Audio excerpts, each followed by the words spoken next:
ただそこにあるものとして、私は20代後半を古びた田舎屋で一人孤独に過ごしていました。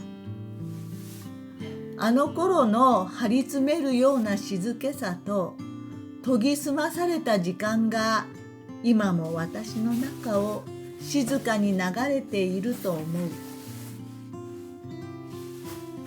私は生まれた時からなぜかドケチだった。よって買うより安上がりなので作ることが好きになった。当然自分で作るものは使えるものを作った。かといって何でも作れるわけではなかった。ご存知のように私は ADHD、 不器用でいい加減な性格です。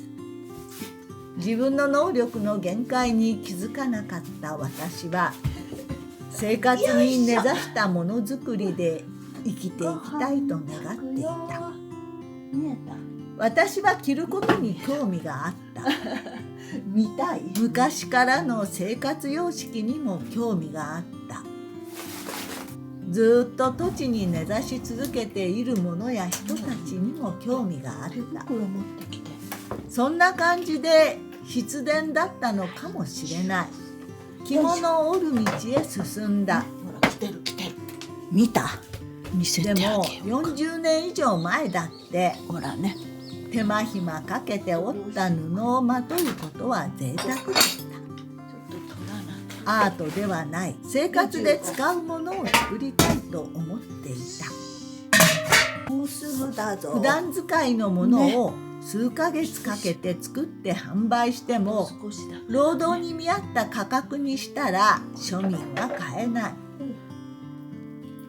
そこを見誤って私は生活の糧を得るため職業として機織りをやっていこうと修行を始めた。20代半ばで映画の衣装の仕事を辞めた。おしまい。その後はアルバイトをしながら八王子の玉がすりの職人さんたちについて機織り修行をした。これは食べる。なんとか一人で着物も織れるようになった。私は何でも形から入るタイプだ。生活に根ざした布を織るには昔ながらのかやぶきでいろりや五右衛門風呂がある家に住まねばならない。まっすぐ愚直に思い込んだ。そうしてたどり着いたのが大月の当時築100年以上の元養蚕農家だった。詳しくは過去動画を参照ください。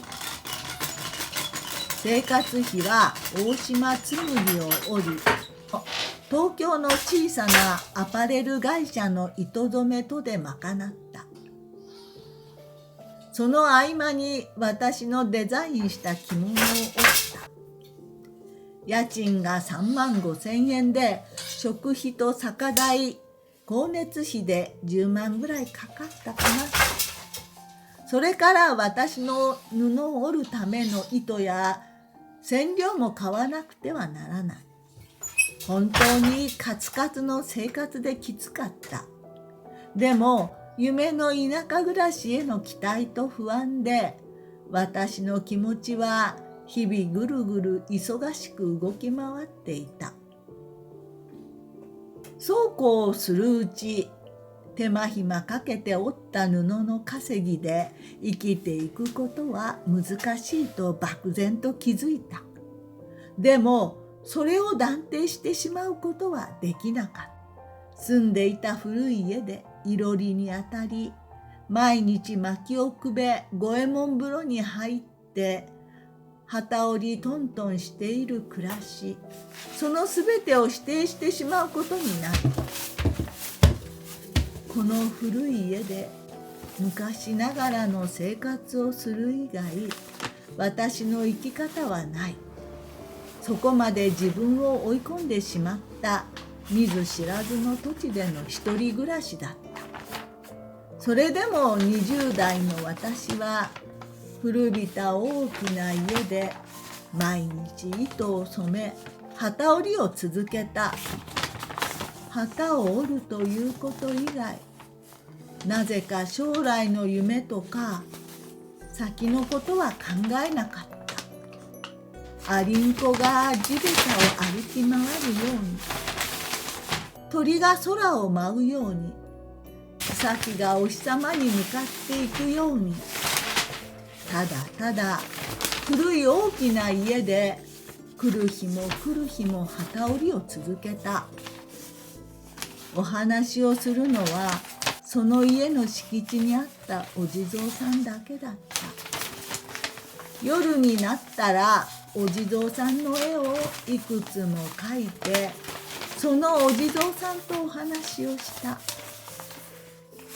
たくさんの人たちの生活の積み重ねで出来上がった古くて大きな家の中で、私はただそこにあるものとして、その家の風景の中の一つとして生まれたかった。その家を通り過ぎる風景として、家で生きたであろう多くの人のようにありたかった。そう、あの頃の私はその家で過ぎ去った人々のように、真っ黒い柱のようにその家にあるものの一部だった。そうして40年以上の歳月が過ぎ去った。あの頃の修行僧のような一人暮らしの日々も、今の一人暮らしも70年分、すべてをこれなんだろう。私の中に包み込んでいこう。きっと70歳の今の私には、あの日々も今の日々もすべてを包み込めると思う。こんな顔の人。見てくれて、聞いてくれてありがとう。あなたが幸せであることを祈っています。